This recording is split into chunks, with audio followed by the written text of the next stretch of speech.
बहादुरगढ़ नामक शहर में एक बहुत पुराना घर था जिसे सभी लोग भूतिया और अपशकुनी मानते थे, क्योंकि वहां जो भी रहने आता किसी न किसी वजह से उसकी मृत्यु हो जाती थी। एक दिन विजय नामक व्यक्ति ने वह घर बहुत सस्ते दाम में खरीद लिया और अपने बेटे मोनू के साथ उसमें रहने लगा। घर में शिफ्ट होने के कुछ दिनों बाद विजय अजीब घटनाओं को महसूस करने लगा। कभी पानी अपने आप बंद हो जाना, कभी किसी की मौजूदगी का एहसास। एक दिन मोनू ने वॉशरूम में सफेद कपड़ों में एक औरत को देख लिया और डर के मारे चुप हो गया। उसने अपने पिता को बताया, पापा वो औरत आपके पीछे खड़ी है।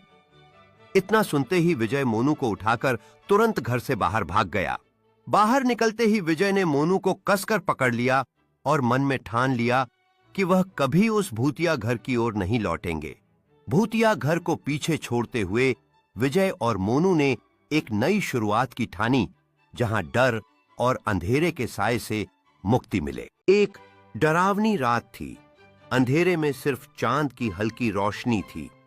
गांव के बाहर एक टूटा फूटा घर था जिसे लोग चुड़ैल का घर कहते थे। कहते हैं वहां एक भयंकर चुड़ैल रहती थी। उसका चेहरा खतरनाक था, आंखें लाल, नाक लंबी और नाखून इतने बड़े कि किसी को भी चीर दें। एक दिन 4 दोस्त हिम्मत दिखाने के लिए उस घर में घुस गए। अंदर जाते ही दरवाजे खुद ब खुद बंद हो गए और दीवारों पर खून से लिखे शब्द चमकने लगे, अब कोई बाहर नहीं जाएगा। तभी एक साया उड़ता हुआ आया। वो चुड़ैल थी। उसकी डरावनी हंसी से पूरी हवेली गूंज उठी। किसी तरह जान बचाकर वो लड़के भागे और फिर कभी उस तरफ नहीं गए। जब उन 4 दोस्तों ने दरवाजे के पीछे से चीखें और डरावनी हंसी सुनी तो उनके दिलों में भय का संचार हुआ। वो एक दूसरे को देखकर समझ गए कि ये उनकी गलती थी। जैसे ही चुड़ैल ने अपने लंबे नाखूनों से दीवार को खरोंचते हुए आवाज की, उनकी हिम्मत टूट गई। भागने के लिए पलटे तो देखा कि दरवाजे के पास अंधेरा गहरा हो गया था। वे एक साथ दौड़ने लगे, लेकिन चुड़ैल की डरावनी हंसी उन्हें पीछा कर रही थी। किसी तरह उन्होंने दरवाजे को खोला और बाहर निकलने में सफल हो गए, लेकिन उस रात की याद हमेशा उनके जहन में बसी रह गई। नई सोसाइटी में शिफ्ट हुआ था जो बाहर से बेहद आलीशान और शांत दिखती थी, लेकिन रात के समय सोसाइटी में अजीब घटनाएं होने लगी। पहली रात राहुल ने अपने घर के दरवाजे पर किसी के खटखटाने की आवाज कर सुनी। जब दरवाजा खोला तो बाहर कोई नहीं था।